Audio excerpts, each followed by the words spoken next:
Y hoy nos toca continuar este repaso de la obra de Góngora con un desafío no tan grande como el que él mismo se planteó, pero que recoge esta idea de las obras mayores, las grandes creaciones, los poemas, que son básicamente dos, pero no solamente dos: la fábula de Polifemo y Galatea y las Soledades, escritas en un periodo bastante concreto de la vida de Góngora, pero además un periodo bastante completo en la vida literaria española y europea.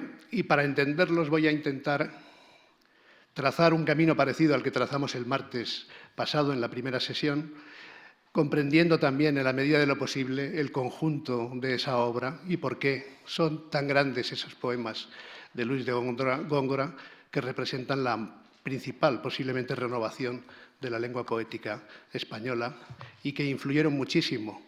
Solo hace falta pensar en la generación del 27, pero antes de eso también en el modernismo hispanoamericano.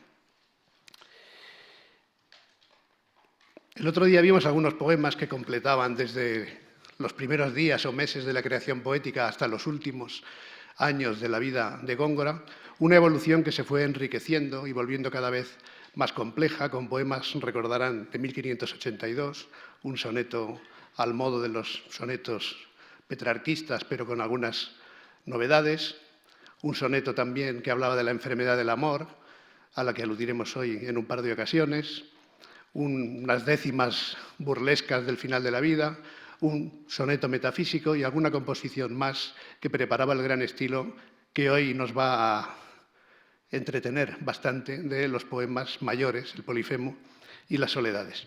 Tienen ustedes un papel en el que, como el otro día vimos las dos primeras páginas, y hoy nos vamos a concentrar en las páginas 3 y 4 y echaremos de cuando en cuando un vistazo a ese papel, que yo usaré un poco de guía para moverme en este ámbito y terreno bastante complejo de la lengua poética de Góngora. Y verán que les he puesto un poema del año 1600.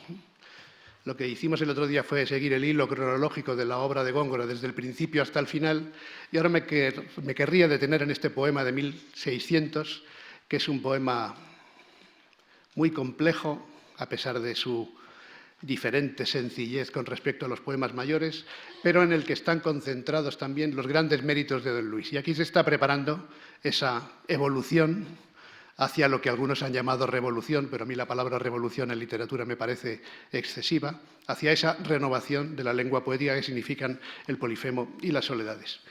Hay ocasiones, y esta podría ser una de ellas, en las que yo tengo la tentación de decir que es el mejor poema de Góngora, que es como decir uno de los mejores poemas de la literatura española, por no decir universal. Y si me atrevo a decir una cosa así es porque se juntan en él varios factores, de los que señalaré tan solo 5 o 6 características, que nos ayudarán a entender también dos textos mucho más complejos y que no podemos abordar en el tiempo del que hoy disponemos, como el Polifemo y las Soledades.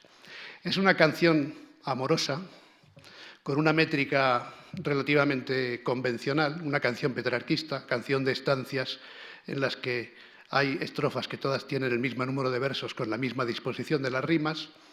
Y esto empezó en cierto modo con los trovadores, pero Canzoniere de Petrarca y otros textos italianos sofisticaron de un modo particular, y en la época de Góngora era una de las formas métricas más importantes o más cultivadas o más complejas de los poetas de la tradición petrarquista. Y hay muchos elementos petrarquistas aquí porque es una canción que habla de la distancia de la persona amada. Y ese es el tema que hay al principio. Pero este poema es, como digo, quizá el mejor de Góngora, porque en apenas 60 versos, no llega a 60 versos, suceden muchísimas cosas muy importantes desde el punto de vista lingüístico y más importantes todavía desde el punto de vista de la evolución de los temas.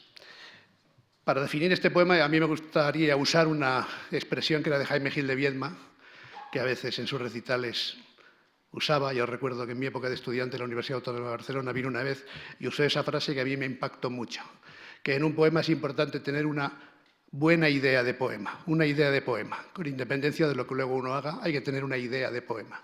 Aquí Góngora tuvo una idea extraordinaria, tuvo una idea extraordinaria y confeccionó un poema completamente distinto de los que habían escrito antes los poetas petrarquistas y de los que escribirían después. Y por tanto ya hizo una prueba general lingüística y temática de lo que vendría en los años de su mejor producción, que son los que veremos dentro de un momento. Por ejemplo, aquí tienen ustedes estos elementos característicamente cultos de la lengua. Desde el primer verso, qué de invidiosos, conviene mantener la forma latinizante de la palabra invidia, y ya en ese verso está, en cierto modo, todo el poema, porque habla de la distancia de la amada, de las dificultades que tiene que vadear, no ya el poeta, porque no puede llegar a verla, sino su propio pensamiento al que envía para ver a la amada, y todas las cosas que van sucediendo ahí. De manera que la palabra envidia, con una extraordinaria conciencia etimológica por parte de Góngora, que quiere decir la privación de la visión, es el sentido etimológico de la palabra envidia, el no ver, y esta palabra va a dar la pauta prácticamente de todo el poema, que empieza de manera muy convencional diciéndonos que, en principio, lo que parece el tú de la mujer amada está muy lejos y el poeta necesita enviar allí a su pensamiento para verla. Qué de invidiosos montes levantados, de nieves empedidos, me contienden tus dulces ojos bellos. Qué de ríos del hielo tan atados, del agua tan crecidos, me defienden el ya volver a bellos. Y qué, burlando de ellos, el noble pensamiento, por verte, viste plumas, pisa el viento. Como digo, desde un punto de vista temático es casi como una canción petrarquista y hay un modelo de Petrarca aquí detrás. Estás muy lejos de mí, no veo tus ojos, voy a enviar el pensamiento. El noble pensamiento por verte, para verte. Fíjense qué verso tan extraordinario, que es muy característico de los que vendrán en el Polifemo, este verso bimembre. Por verte, viste plumas, pisa el viento. Metáforas extraordinarias para el vuelo del pensamiento. Pero aquí habrán visto palabras que entienden, o que todos creemos entender, pero que en realidad tienen un sentido un poco distinto. Por ejemplo, en el verso segundo, de nieves impedidos, que es un cultismo bastante notorio, que quiere decir cargados o cubiertos. En el verso 3, me contienden, me disputan, eso lo entendemos perfectamente, pero luego en el verso 6, me defienden, es decir, me vedan o me impiden, como todavía conserva el sentido en francés, ¿no? De manera que Góngora usa un sentido secundario, traslaticio, aproximado, pero que a veces es de una muy penetrante conciencia etimológica. Y así va avanzando el poema, el tópico de la distancia entre el yo del enamorado y el tú de la mujer amada. Y tenemos varios personajes aquí, el tú femenino y, en tercera persona por ahora, el pensamiento. De manera que en la segunda estrofa habla del pensamiento que no perdona ni a las tinieblas de la noche, ni a los hielos, etc. No hay guardas, es decir, candados o cadenas, hoy de llave tan segura que nieguen tu persona. Fíjense aquí, negar con el sentido de esconder, que es también un sentido prácticamente latino. Yo no sé si Joaquín Sabina, cuando escribió alguna de sus canciones, ¿no? Y no hallo más que puertas que niegan lo que esconden, dice, ¿no? No sé si tenía conciencia del sentido etimológico, pero bueno, negar es esconder, ¿no? Y así lo usa aquí Góngora. Total, que no hay dificultad que el pensamiento no pueda desmentir con discreta maña, y ahora tenemos una sorpresa extraordinaria. De pronto, lo que parecía una relación entre el yo del enamorado y el tú de la mujer amada, resulta que hay un tercero en discordia. El terzo incómodo que dicen en Italia, ¿no? Y nada más y nada menos es el esposo. Y aparece aquí de pronto el esposo. Con lo cual parece que va a ser, también con cierta tradición previsible, un amor adulterino como los que eran, por lo menos idealmente, los amores de los trovadores. Pero, en cualquier caso, nos habla de este esposo tuyo, tu esposo, cuando lidie, que no la registre él y yo no envidie. Este último verso, que también, como ven, tiene esa misma estructura bimembre de la primera estrofa, que no lo envidie él, que no registre él y yo no envidie, se refiere a registrar el pensamiento y envidiar yo mismo. Y por tanto ya ven aquí de nuevo la palabra envidia. Ahora es el yo del enamorado que naturalmente envidiará eso que el esposo va a hacer con esa mujer de la que está hablando.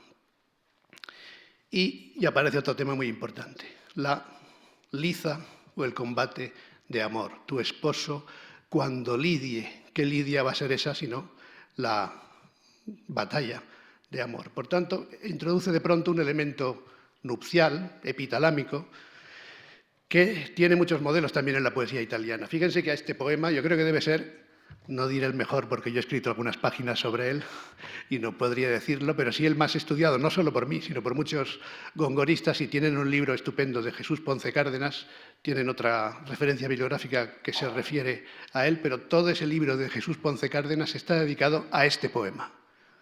Debe ser de los pocos poemas de la literatura española que tiene un libro de 400 o 500 páginas dedicado íntegramente a sus fuentes, a sus modelos, a sus temas, a sus motivos, etc. Yo creo que quizá El infinito de Leopardi y pocos poemas más ha sucedido así, para la brevedad que contiene. En la tercera estrofa, el poeta envía allá donde esté la amada, y según parece también su esposo, envía a su pensamiento. Y vuelve a ser, ya por tercera vez, otro motivo antiguo.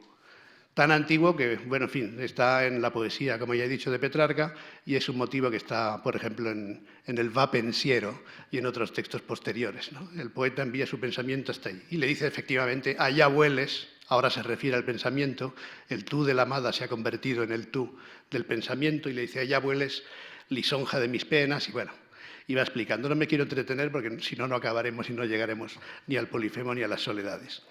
Y de pronto el pensamiento va allí y le dice, ve para allá que te encontrarás allí el lecho nupcial. Ya veo que te calas donde bordada tela un lecho abriga y 1000 dulzuras cela. Fíjense de nuevo otra vez, para rematar la tercera estrofa, otro verso bimembre. Un lecho abriga y 1000 dulzuras cela. Este es el mejor Góngora, luego veremos algo parecido al principio de las soledades. Un lecho y 1000 dulzuras. Estaban tan poco preparados los copistas de los manuscritos poéticos de la época que en la poesía de Góngora introdujeron muchas erratas. Entre ellas, muchos manuscritos dicen aquí un lecho abriga y mis dulzuras cela, implicando al yo del poeta de una manera más convencional, ¿no? Pero evidentemente Góngora juega entre 1 y 1000. Bueno, y así sigue avanzando el poema y vienen, todavía no han empezado las sorpresas extraordinarias, más sorpresas aún.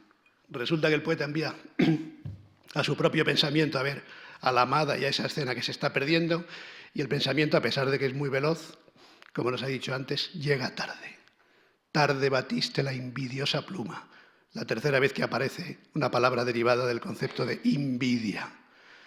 Resulta que el pensamiento ha empezado a volar tarde, ha batido tarde la pluma envidiosa, y entonces ocurre otra cosa extraordinaria. El propio poeta reconstruye para su pensamiento lo que habría visto de haber llegado a tiempo. Que en sabrosa fatiga vieras, hoy diríamos habrías visto, y ahora describe una escena amorosa, que es la de la primera noche de bodas, digamos, entre su amada distante y este esposo reciente. Y le dices, has llegado tarde, de haber llegado a tiempo, ¿qué habrías visto? Y haré una descripción epitalámica de las mejores de la poesía, por lo menos española. Que en sabrosa fatiga vieras, fíjese esta paradoja, este oxímoron, sabrosa fatiga, un esfuerzo agradable, ¿no? Vieras, y ahora una construcción típica de la lengua de Góngora. Muerta la voz, suelto el cabello. Construcciones absolutas de carácter descriptivo para decir en 4 palabras, porque Góngora es el poeta más lacónico de la poesía universal y no el más prolijo, como a veces se dice, en 4 palabras describir la belleza de la mujer que después de hacer el amor con su esposo está muerta la voz, suelto el cabello. Hay aquí una sofisticación de carácter gramatical, pero bueno, no me detengo. Y entonces dice, allá hubieras visto a una mujer muy bella con su esposo. Si esta mujer tan bella destaca precisamente por su belleza incomparable, ¿con qué se puede comparar? Y entonces la compara con Venus. Y este es otro elemento que en Góngora es fundamental. Las alusiones mitológicas, las alusiones culturales basadas en una cultura, que no es precisamente una cultura asequible en muchas ocasiones, sino un conocimiento muy profundo de la mitología y de la poesía, pero que en parte se basa en el conocimiento escolar de la gente que estudiaba sus latines en aquel tiempo. Y entonces ella es como Venus, podemos deducir, pero a Venus no se la menciona.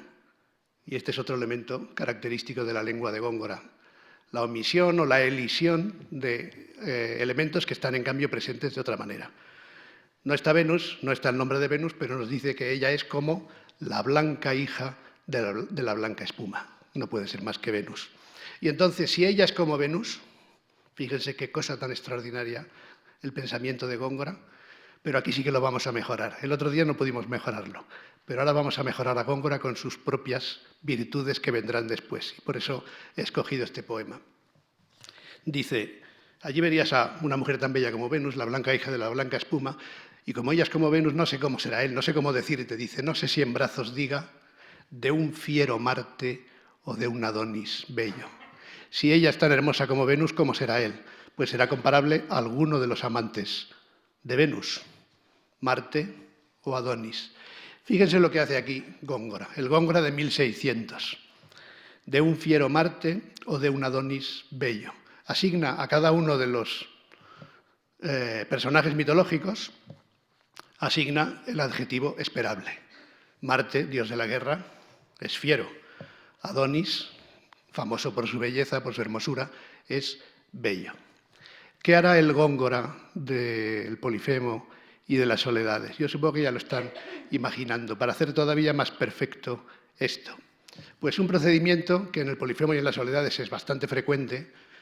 En la descripción de Galatea aparece varias veces de manera muy característica, que suele llamarse trueque de atributos. Es decir, cambiar los atributos, en este caso los adjetivos, que son característicos de cada uno de los personajes mitológicos por el contrario. De manera que este verso, el Góngora de 1613-1614, no nosotros, que no somos capaces, pero el Góngora de 1613-1614 lo habría mejorado diciendo de un fiero Adonis o de un Marte bello, porque entonces el esposo tendría todas las características de la fiereza y la belleza, sería aguerrido y hermoso, como la suma de los adoradores de Venus. Total, sigo avanzando, que esta mujer tan hermosa está abrazada a su esposo, ya anudada a su cuello, podrás verla dormida y a él casi trasladado a nueva vida. Esta idea del pequeño sueño o la pequeña muerte del sueño que viene después del amor es evidente la que se recoge aquí, es el sueño de la primera noche nupcial. Y sigue con la descripción, que es prodigiosa, pero no nos podemos detener, otra construcción típica que no inventa Góngora, pero que usará de manera verdaderamente magistral en otros momentos. Fíjense lo que dice de ella. Ella está, es otra construcción absoluta, y en realidad muy concentrada, no es nada prolija. Está desnuda el brazo, el pecho descubierta, porque hay una concordancia distinta de la coloquial o de la habitual. Esto Dámaso Alonso lo parafraseaba diciendo desnuda en cuanto al brazo y descubierta en cuanto al pecho. Se llama acusativo griego, ya sé que suena un poco raro, pero en realidad viene de la poesía latina y ya lo usó Garcilaso, pero Garcilaso lo usó una vez en un poema. Góngora convertirá estos alardes en algo frecuente de su poesía, sobre todo en los poemas mayores. Y esta es otra característica que me gustaría señalar para que se tuviera en cuenta y para estar en mejores condiciones para entender el Polifemo y las Soledades. De nuevo hay aquí elementos petrarquistas, templada nieve, fuego helado, y el esposo dice está, y fíjense, ya que ayer hablábamos de la pronunciación cordobesa y hablábamos de flechas y de saetas sibilantes, pues ahora miren este momento prodigioso que es casi una descripción pictórica, tiene una plasticidad maravillosa. Si se fijan, podríamos empezar por lo que dice al final. Describirá o mencionará, ya que están los amantes allí unidos, a una especie de cupidillo que con el dedo en la boca os guarda el sueño. Se pone el dedo en la boca, que es un gesto más moderno de lo que parece, y que algunos textos antiguos atribuyen a un tal Harpócrates inventor, no ya del silencio, porque el silencio es una invención poco usada, pero muy antigua. Pero con el dedo en la boca, ¿no? Esta idea de ponerse el índice para sellar los labios, fíjense que la estrofa termina con eso, con esta idea. Pero ¿qué he dicho antes? Describe este sueño especial que tienen los amantes. Y al esposo, en figura casi muerta, que el silencio le bebe del sueño con sudor solicitado. El esposo le bebe el silencio a ella. Esta es seguramente una de las mejores imágenes del beso que se han dado nunca. Él le bebe el silencio a ella, porque pone sus labios en los labios de ella está callada, está dormida, y por tanto él le bebe el silencio. Pero ¿qué silencio es ese? No es un silencio cualquiera, es el silencio que viene después del esfuerzo amoroso. Por tanto, de un sueño, pero tampoco un sueño cualquiera, un sueño solicitado con sudor, que los amantes se han ganado a pulso sudando. Que el silencio le bebe del sueño con sudor solicitado. Dormid, que el Dios alado de vuestras almas dueño, con el dedo en la boca os guarda el sueño. Y luego la última estrofa, estancia propiamente, porque luego hay un remate, enseguida lo explicaré.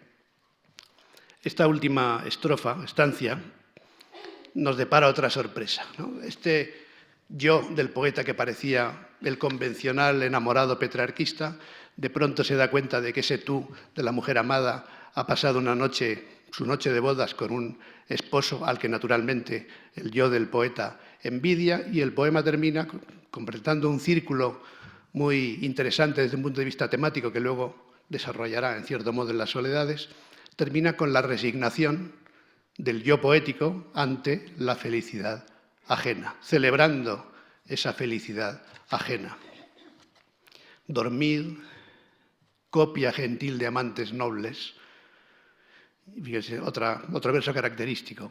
Góngora usa muchos italianismos y muchos latinismos, y a veces puede suceder que use la misma palabra en un sentido italiano o en un sentido latino. Por ejemplo, copia, aquí es italianismo, pareja. En otros lugares, por ejemplo, en el Polifemo, que habla de la cornucopia, del cuerno de la abundancia, y en otros lugares, copia es abundancia. Por tanto, esto también es muy importante en Góngora. Usa palabras aparentemente corrientes con sentidos que no son tan corrientes y que a veces inventa él.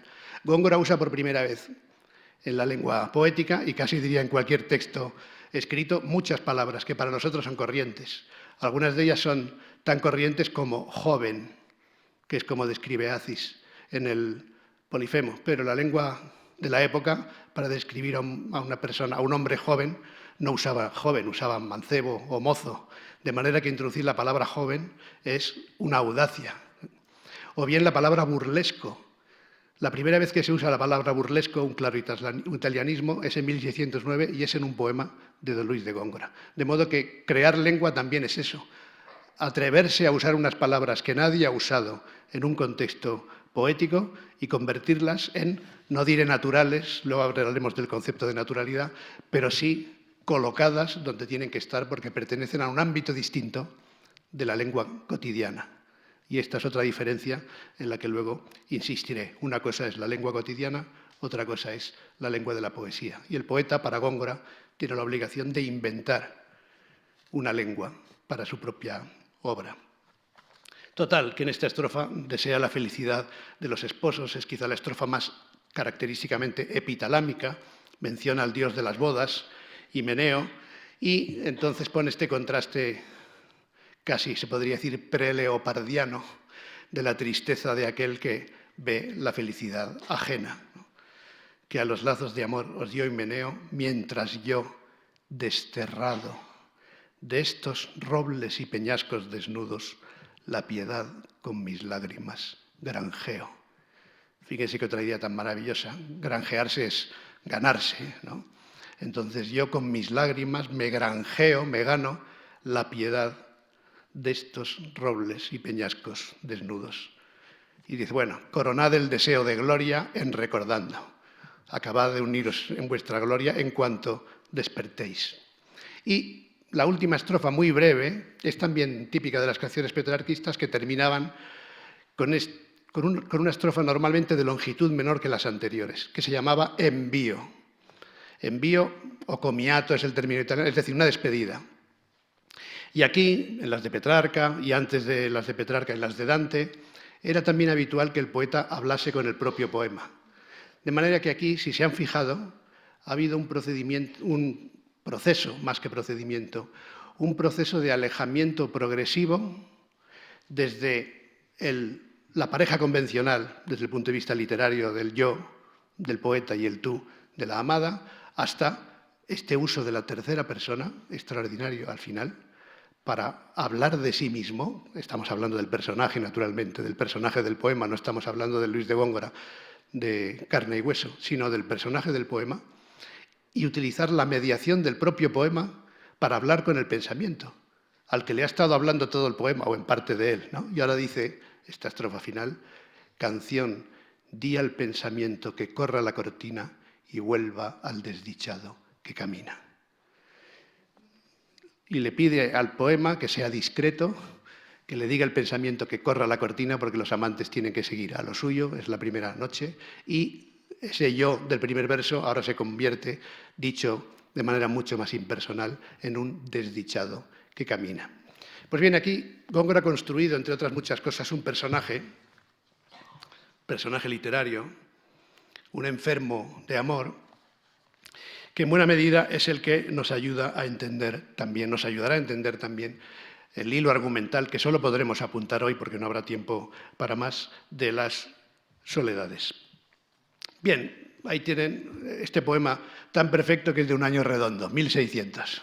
Ya les dije ayer, creo recordar, que de Góngora conservamos un manuscrito muy importante, que es el manuscrito Chacón, preparado con la complicidad, la participación, la connivencia, la información, la precisión de Góngora en su vejez, y que, entre otras cosas, tiene la información prodigiosa de contener la fecha, que casi siempre es exacta o muy aproximada, de los poemas, en los casos en que se ha podido comprobar. Hay naturalmente algunos errores o de memoria de Góngora o del propio Antonio Chacón, el compilador, pero podemos establecer una trayectoria poética de Góngora como no se puede hacer prácticamente con ningún otro poeta del siglo de oro.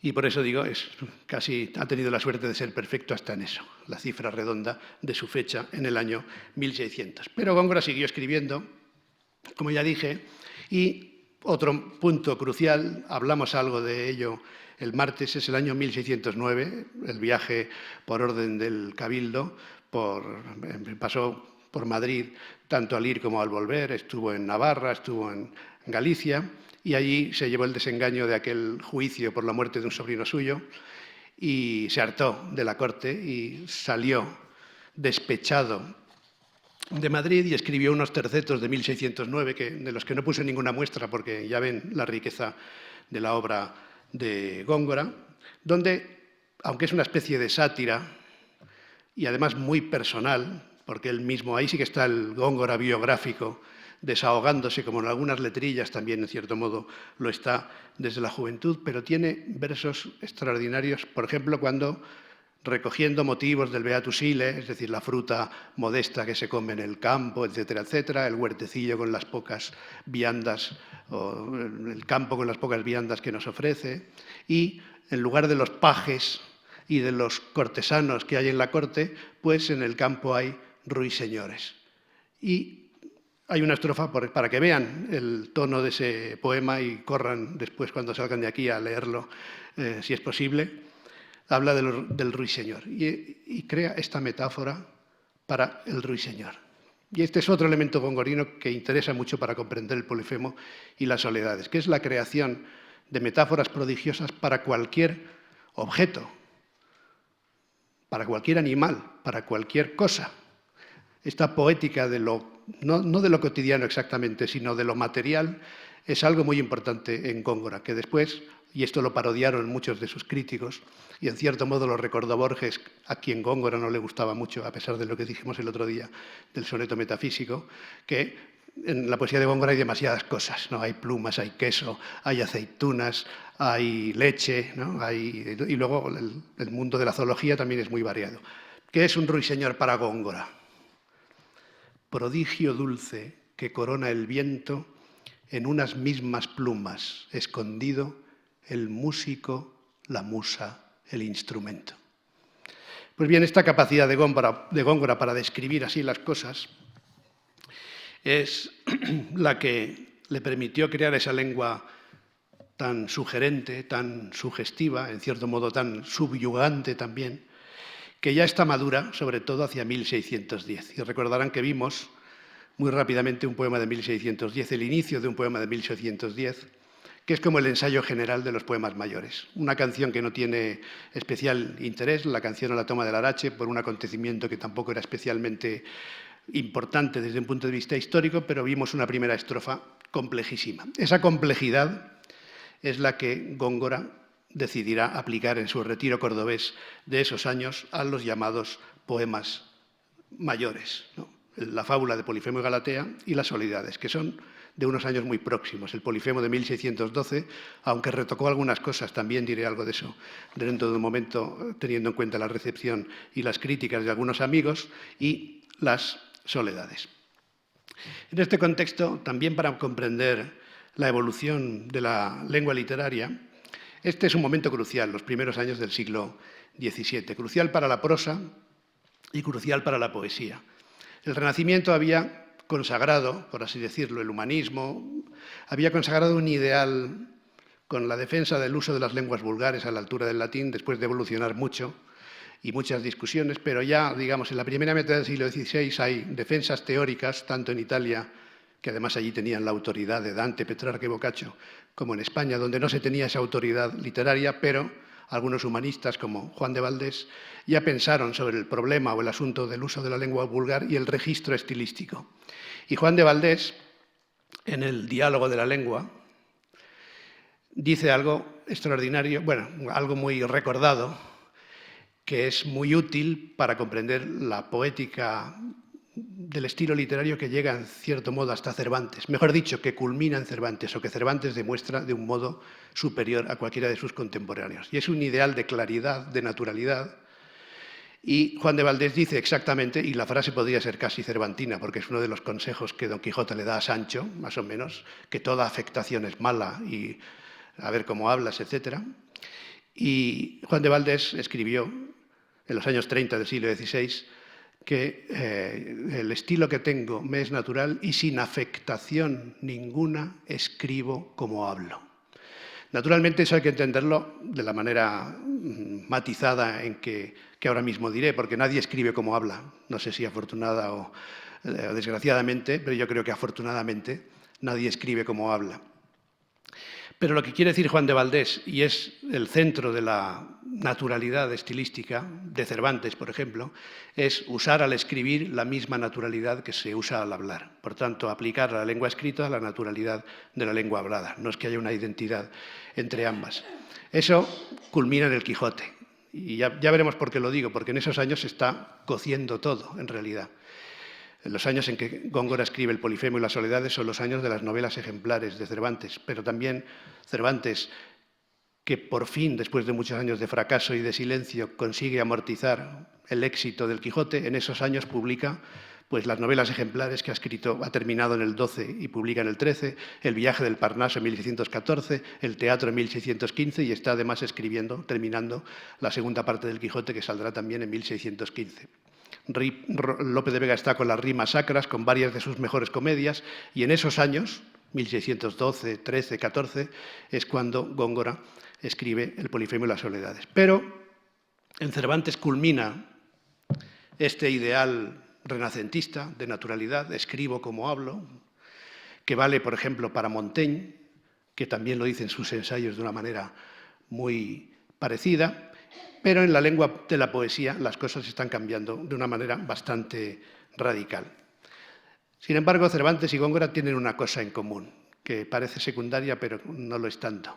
Y es que las dos mejores obras del siglo de oro, posiblemente, en los géneros de la novela y de la poesía, que son El Quijote y Las Soledades, tienen el mismo dedicatario, es decir, están dedicadas a la misma persona, que es el duque de Béjar. Pura casualidad, pero en cualquier caso no deja de ser interesante que esas dos obras mayores tengan el mismo dedicatario. Esto enlazará con otra cuestión del mecenazgo que es importante y que tendremos en cuenta en el caso del Polifemo. De manera que las cosas estaban cambiando en esos años, los primeros lustros del siglo XVII, y además se arrastraba un largo debate teórico que es también muy importante para comprender el contexto de la escritura de estos poemas mayores de Góngora, en torno a cuestiones, por ejemplo, como la diferencia en cuanto a la épica entre el Orlando Furioso de Ariosto y la Gerusalemme Liberata de Torquato Tasso.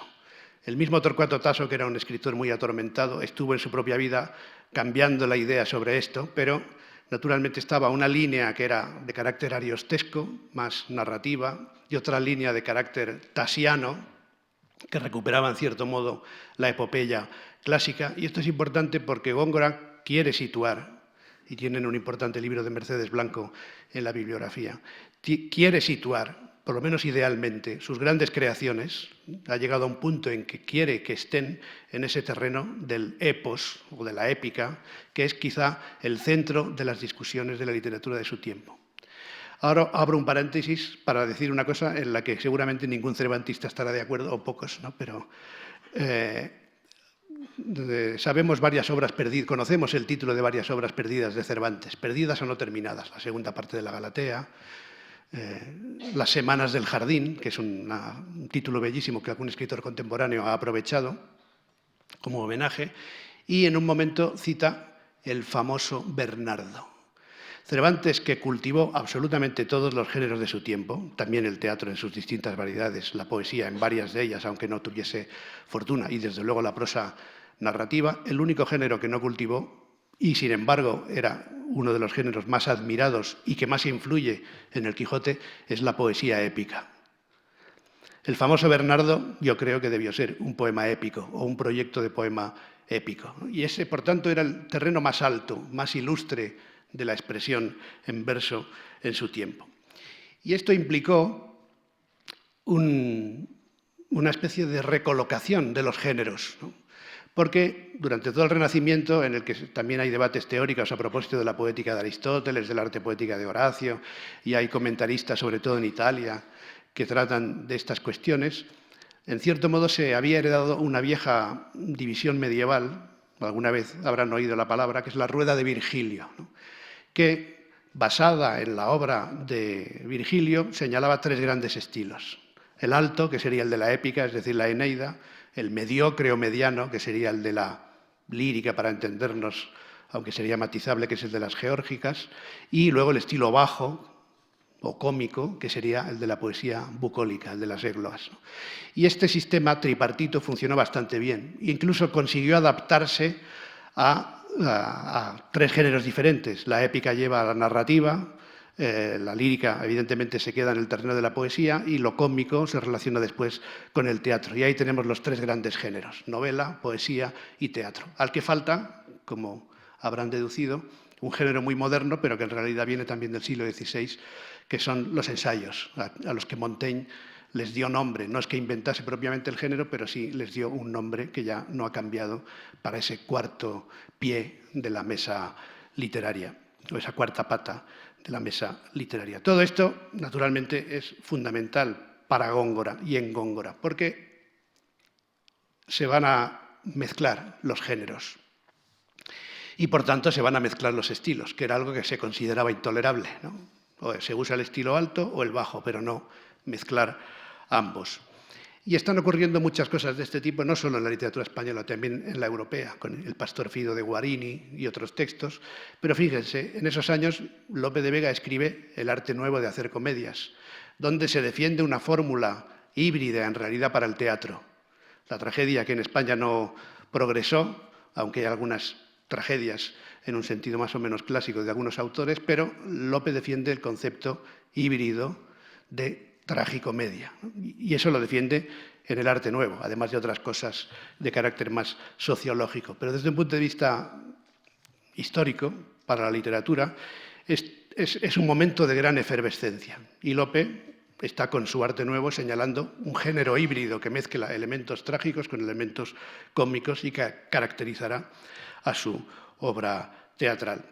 Y en lo específico de la lengua poética, en esos años se inicia un debate sobre un concepto del que ayer, bueno, anteayer, para ser exactos, porque yo no soy Fray Luis, y han pasado 2 días, no 4 años, pero sí 2 días, del que anteayer hablábamos, que es el concepto de oscuridad.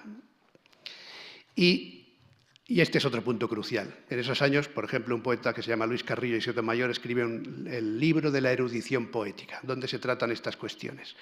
Y desde un punto de vista retórico hay una distinción fundamental entre las palabras y las cosas, que es una distinción que ha traído mucha cola también filosóficamente en tiempos más recientes, ¿no? Pero lo que decían res o verba, los conceptos, las cosas o las palabras.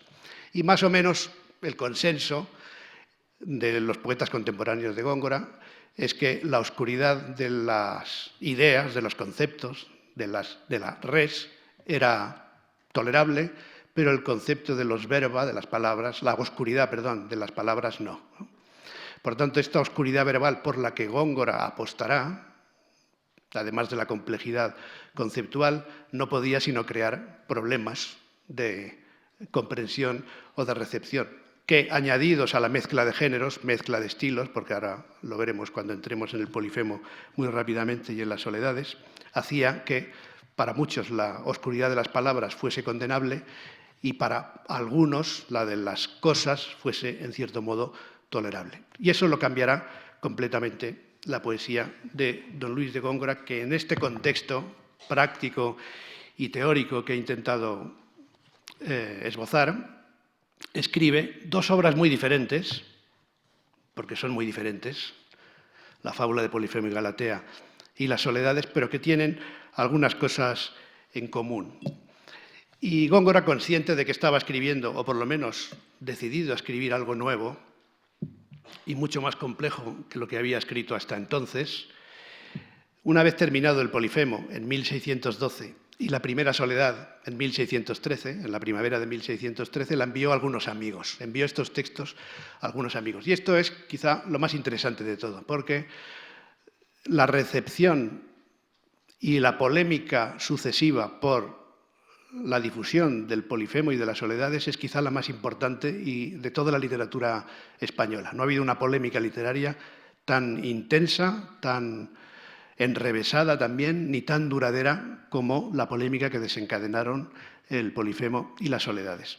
Y además algunos amigos, algunos buenos amigos de don Luis, se quedaron muy desconcertados. Hasta los amigos le dijeron, bueno, esto, no sé, ¿no? Aquí yo cambiaría esto, yo cambiaría lo otro, y aquí hay algunas cosas que... Pero bueno, después algunos de ellos escribieron apologías, comentarios, y Góngora se acabó convirtiendo, gracias precisamente a esos comentaristas, que fueron muchos, algunos en textos manuscritos, pero otros en comentarios impresos, Salcedo Coronel, Pellicer, y luego los comentarios modernos, pero ya en poco después de morir Góngora empezó esta tendencia de los comentarios, convirtió a don Luis en un clásico. Esto solo había sucedido con Garcilaso. Garcilaso comentado por el Brocense y por Fernando de Herrera, y Góngora comentado y convertido en un Píndaro andaluz y en un Homero español, que es como lo definen algunas de las ediciones que aparecen en esos días. Ya muerto don Luis, pero en cualquier caso, pocos años después de su muerte.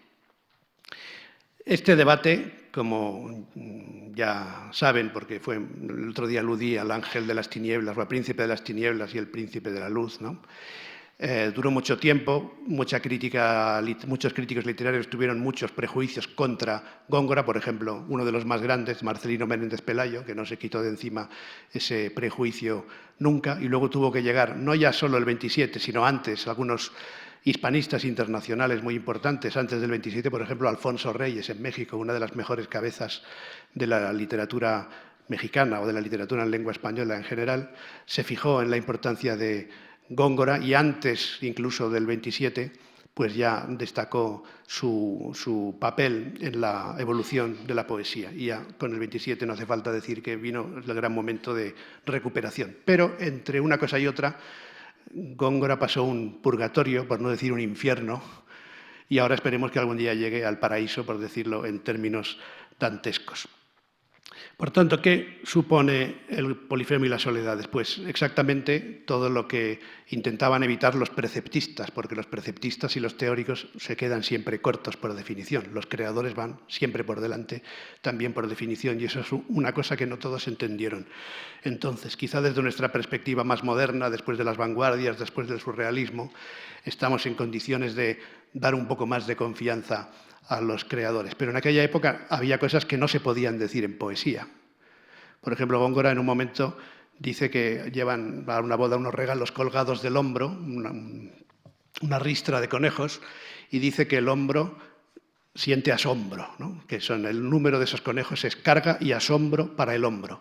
Y todo el mundo lo critica eso, porque el hombro no puede asombrarse. Pues bien, un poeta del siglo XVII no podía decir que el hombro siente asombro, ¿no? Hoy los poetas pueden decir cualquier cosa, prácticamente, incluso sin que se entienda. En cambio, Góngora es un poeta que dice cosas muy audaces, pero que siempre se entienden, siempre tienen sentido. Nunca pensó en destruir el sentido, sino en construirlo. Bien, la polémica fue tan grande que, por ejemplo, un contemporáneo, Juan de Jáuregui, que fue retratista, autor de un retrato perdido de Cervantes, escribió un opúsculo que se titula, para que se haga una idea del nivel de las discusiones, Antídoto contra la pestilente poesía de las soledades, ¿no? Quizá han llegado a la corte unos trapos sucios, en realidad uno de los manuscritos dice unos trapos cagados, ¿no?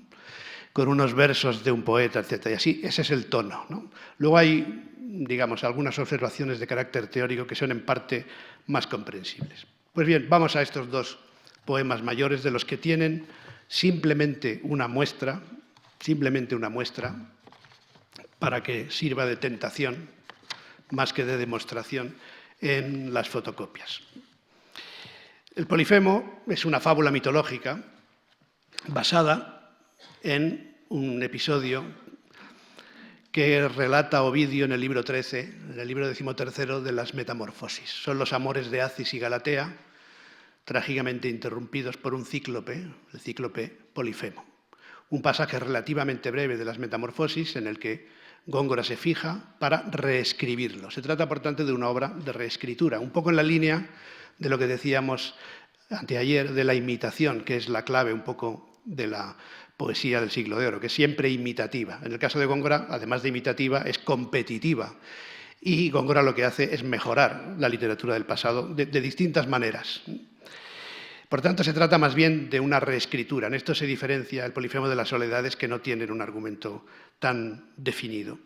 Es interesante, por ejemplo, que por los mismos meses, otro poeta, al que he mencionado antes, el autor del libro de la erudición poética, Luis Carrillo y Sotomayor, escribió una fábula de Acis y Galatea, es decir, otro texto sobre el mismo mito, en los mismos meses, por no decir semanas, y con el mismo dedicatario, en este caso el Conde de Niebla. Evidentemente estamos en un contexto de poesía áulica en el que el género alto, más alto posible, que es la épica, se desarrolla un poco en esa circunstancia, incluso también sociológica. Y Góngora va siguiendo el hilo, más o menos previsible, pero no tan fielmente como Carrillo, sino con más libertades, de esa historia, que no hace falta resumir porque ya más o menos lo he hecho.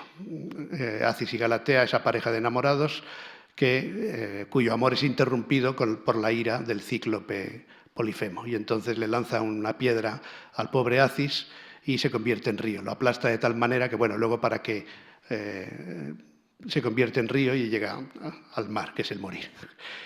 En este caso, más que en ninguno. Bueno, y el Polifemo, además de ser una fábula mitológica, de las que hubo muchas en aquella época, es un prodigio de poesía descriptiva que enlaza muy directamente, y este es otro modelo que tiene, español, con la égloga tercera de Garcilaso. Sobre todo en el uso de la estrofa. Este elemento es importante y otra diferencia con las soledades, porque las soledades no tienen, por no tener, no tienen ni estrofa, sino una especie de forma métrica que se había usado muy poco y para poemas breves, y que Góngora convierte en una forma de expresión personal, o por lo menos adaptada a su deseo, mucho más abierto en las soledades que en el Polifemo.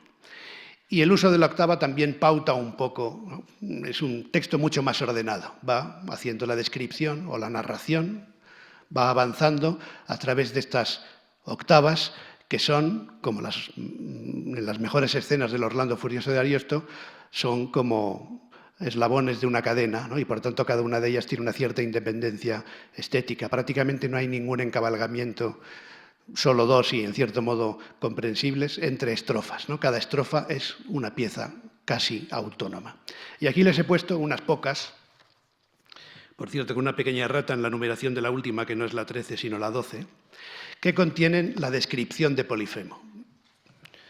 Ya mencionamos el martes a Dámaso Alonso, y yo siempre digo que hay que volver a los clásicos, y para el gongorismo Dámaso Alonso es uno de ellos, y estudié muy bien el contraste entre la descripción de Polifemo y la descripción de Galatea, que viene, aunque más breve, en las estrofas siguientes.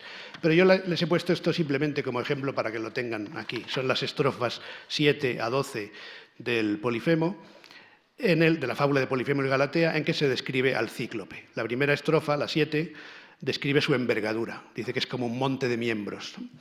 La siguiente, el cabello y la barba, negro el cabello, etc. La 9, su velocidad y ferocidad.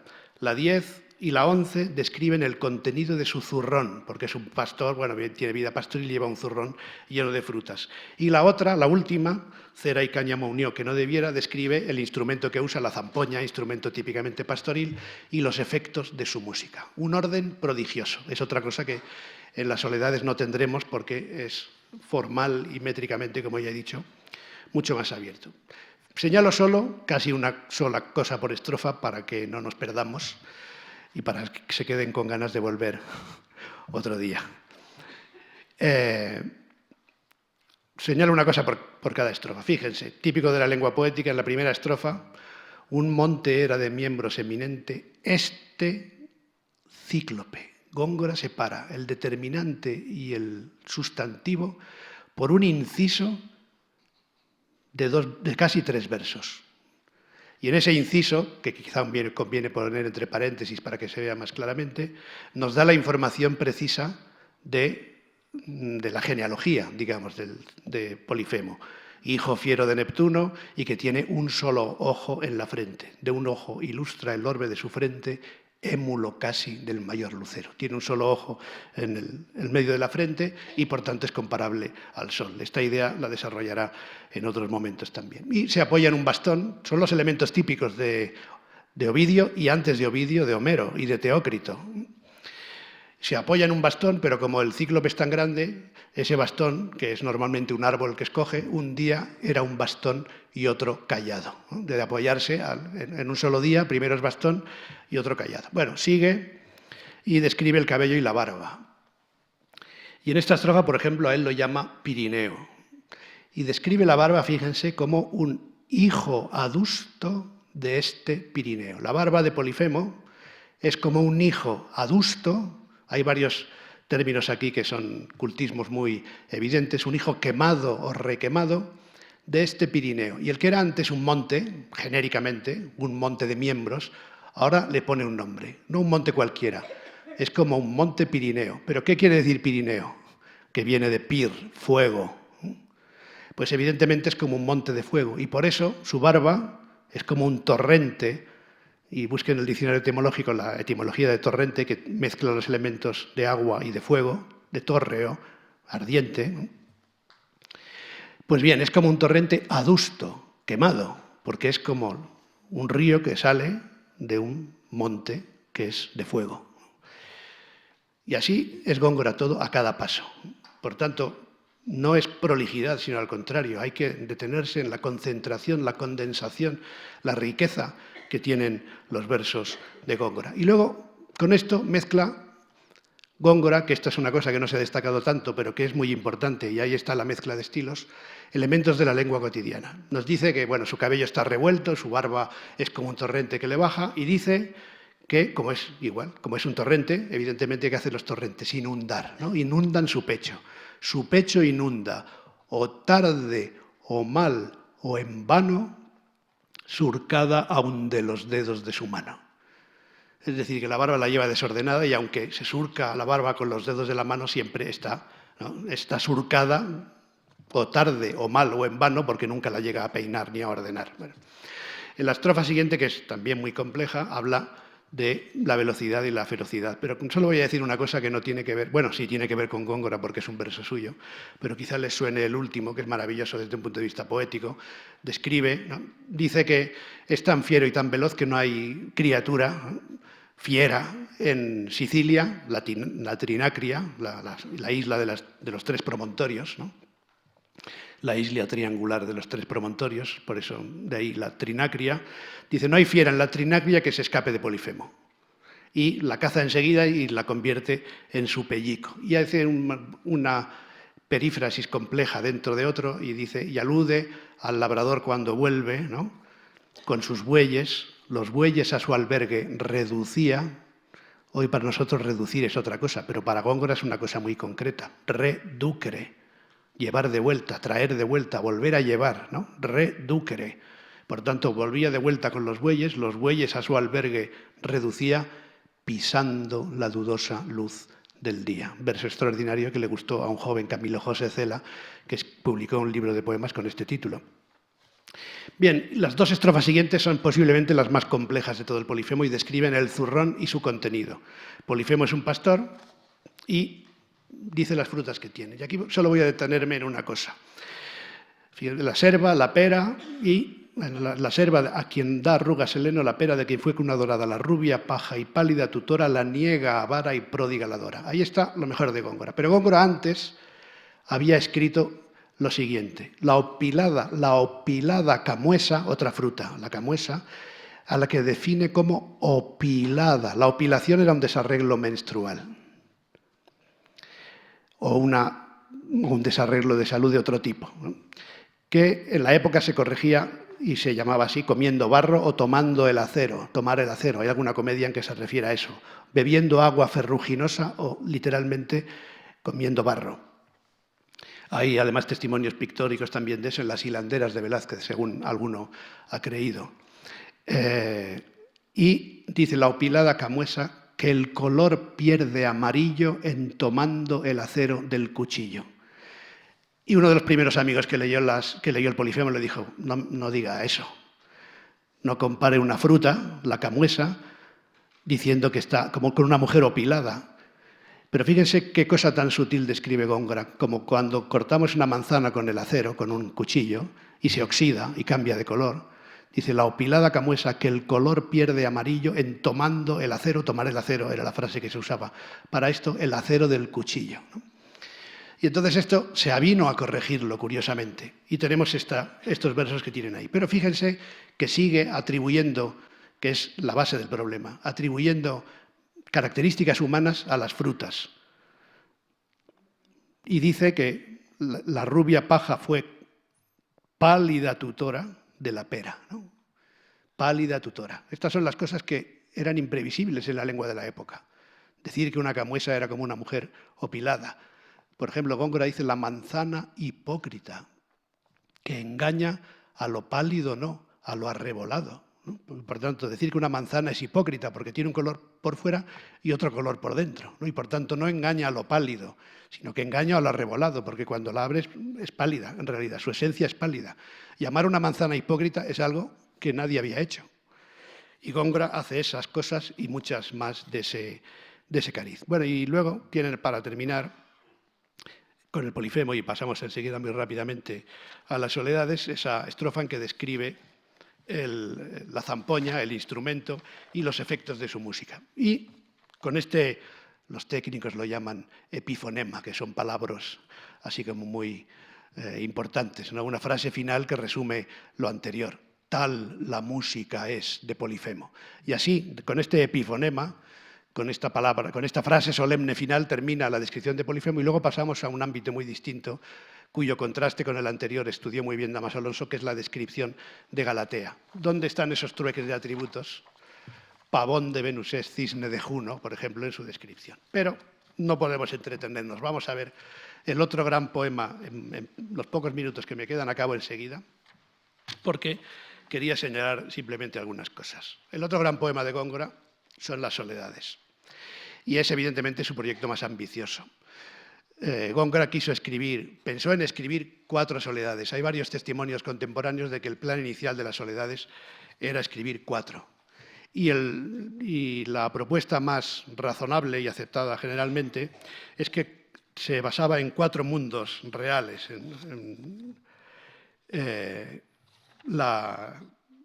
La soledad de los campos, fue Díaz de Ribas que lo dijo, la soledad de los campos, la soledad de las riberas, la soledad de las selvas y la soledad del yermo.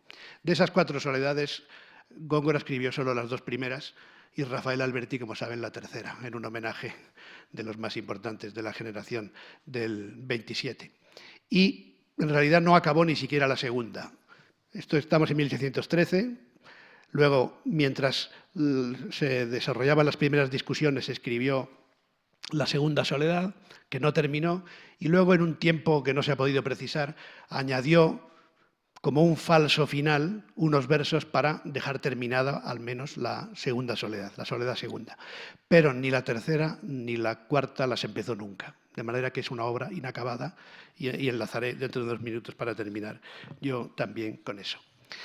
A diferencia del Polifemo, que como hemos visto es una obra relativamente asequible, con sus octavas, su narración basada en un clásico como las Metamorfosis de Ovidio, aunque se desvíe muchas veces.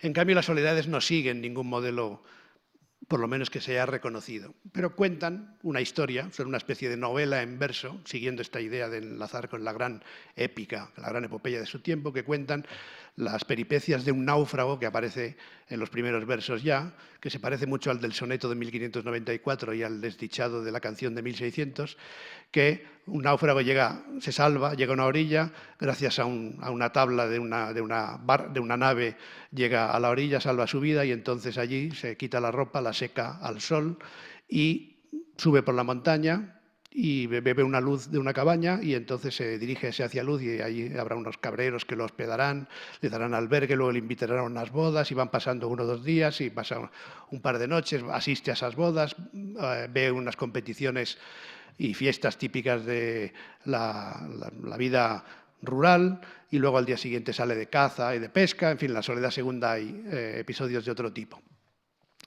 Pero la obra queda interrumpida, ¿no?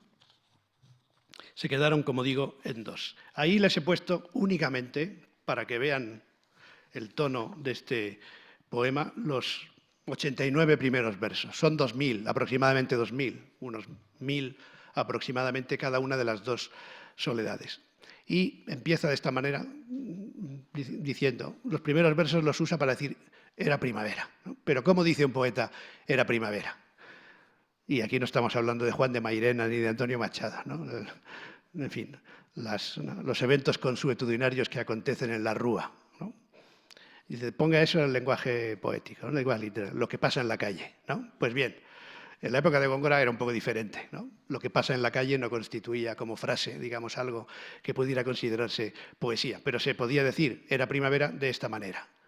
Era del año la estación florida en que el mentido robador de Europa, media luna las armas de su frente y el sol todos los rayos de su pelo, luciente honor del cielo, en campos de zafiro paz estrellas, cuando el que ministrar podía la copa a Júpiter mejor que el garzón de ida, náufrago y desdeñado sobre ausente, lagrimosas de amor dulces querellas da al mar, que condolido fue a las ondas, fue al viento, el mísero gemido, segundo de Arión, dulce instrumento.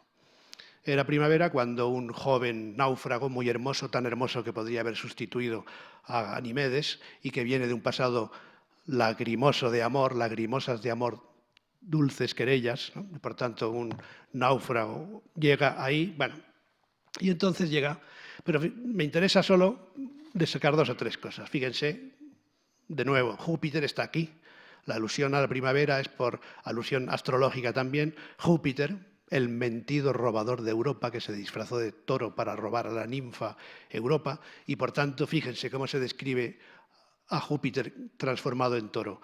Media luna las armas de su frente y el sol todo los rayos de su pelo. De nuevo tenemos un juego aquí, la luna media pero el sol todo. En muchos manuscritos, y esto lo estudió Robert Jam, el verso 4 dice y el sol todos los rayos de su pelo, que es una trivialización evidente, porque Góngora juega entre el sol todo y la media luna que he dicho antes. Y así va avanzando. Fíjese, hay un momento prodigioso en que este náufrago se quita la ropa, se lo ha conseguido salvar, llega a la orilla, se quita la ropa y la tiende al sol, ¿no? Y Góngora poetiza, y en esto se adelanta a muchos poetas surrealistas que poetizan cuestiones impoetizables, si podemos decirlo así, si me permiten decirlo así, antes del surrealismo.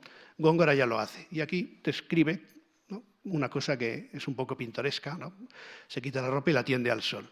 Y crea una elaboradísima metáfora para la ropa secándose al sol.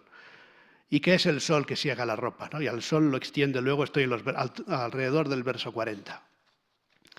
Y al sol lo extiende luego que, lamiéndolo apenas su dulce lengua de templado fuego, lento lo embiste y con suave estilo la menor onda chupa al menor hilo. Recupera, nunca mejor dicho, un hilo del inicio, esa metáfora casi taurina, ese elemento taurino, y ahora el sol es como un toro que va lamiendo, ¿no? Ese rayo de sol va lamiéndolo apenas su dulce lengua de templado fuego, lento lo embiste, ¿no? Y la menor onda chupa al menor hilo. Antes de Góngora, el verbo chupar aparece en la poesía, pues en un poema de Francisco de Aldana, cuando los labios de chupar cansados, que debe ser la cosa más audaz que se dice en la poesía erótica, en el sentido de amorosa, del siglo XVI, ¿no?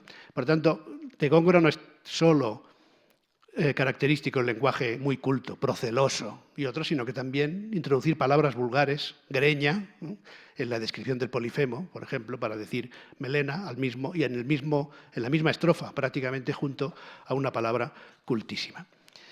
Y termino, fíjense, en los últimos versos nos aparece un perro muy parecido al del soneto de 1594. ¿No? Fíjense esas ideas que le brotan a un poeta, mejor dicho, no le brotan, porque todavía no habían brotado como están aquí, sino que le bullen a un poeta durante años, durante lustros, durante décadas, y que acaban configurando una forma especial, ¿no? Ese repetido latir si no vecino distinto, ¿no?, ese perro que ladra y que ayuda a orientar al caminante, pues esa idea se le quedó bullendo en la cabeza a don Luis de Góngora, y aquí tenemos a ese can ya vigilante, convoca despidiendo al caminante. Fíjense esta idea del ladrido, que a la vez lo asusta, lo despide, y a la vez lo convoca, lo atrae, porque lo orienta, convoca despidiendo. Si esto es prolijidad, pues, en fin, antes se decía que venga Dios y lo vea, ¿no?